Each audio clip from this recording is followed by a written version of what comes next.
On March 20th, 2018, Rare released a new pirate game referred to as Sea of Thieves, and since its release, we have seen an abundance of content released alongside many new features and adventures for us to experience.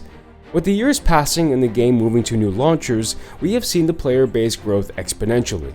So I want to take this time and tell you the 5 things you should know before purchasing the game.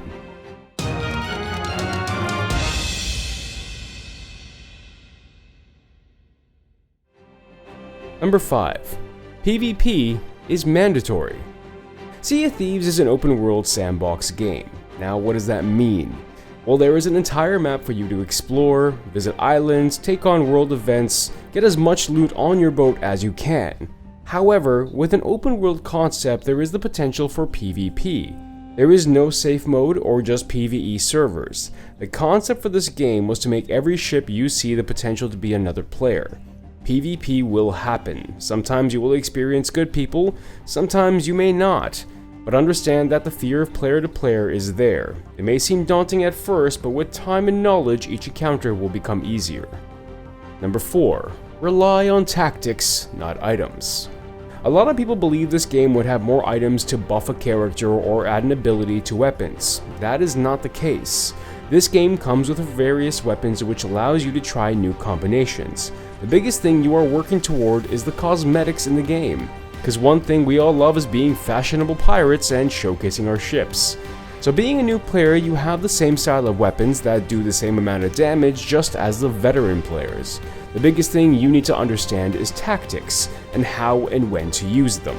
If anything, that is what will set a veteran to a new player apart.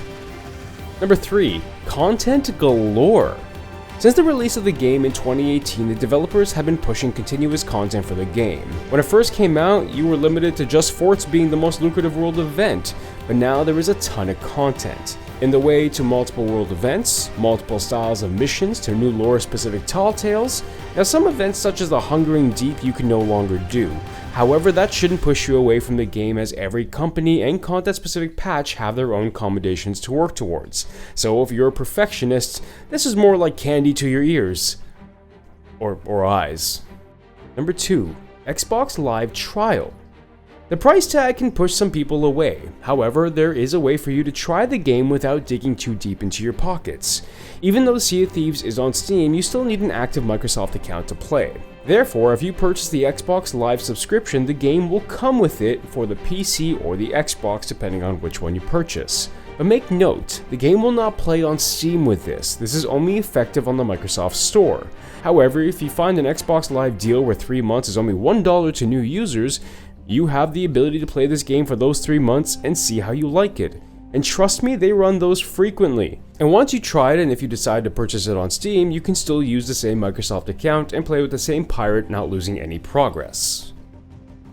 Number 1. Solo is difficult. As someone who's soloed in this game for a long time, I can tell you right now that yes, it is difficult, and having a good crew of people in which you can communicate with does go a long way. It makes each sail easier. However, solo is not impossible. I can claim that I have done every world event solo exempting the Fort of the Damned, cause that shit is hard.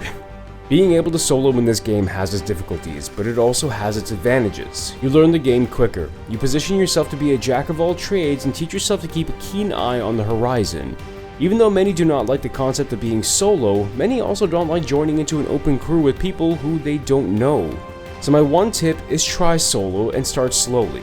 You don't need to go to the biggest bosses, you don't need to go to the biggest events, but you just start running some simple missions and see how you like it. Learn the boat. Once you can connect with your boat and learn how it maneuvers, then I promise you solo will become much easier every single sail. Those are my top 5 things to know about Sea of Thieves before purchasing the game. So what are your thoughts? Have you played the game, experienced similar issues in which you were not aware about? Let me know in the comment section below. And let me know your thoughts on these top 5s. What would you like to see me cover? Please leave a sub to the channel and like to the video, as it always helps out, and ding that bell to know when content is released. Also make sure to tune in at twitch.tv/heal please heal, as I do a lot of Sea of Thieves content on there, including tutorial streams for newcomers to the game. So swing by and ask questions. From me to you, make sure to heal, please heal, and safe sailings.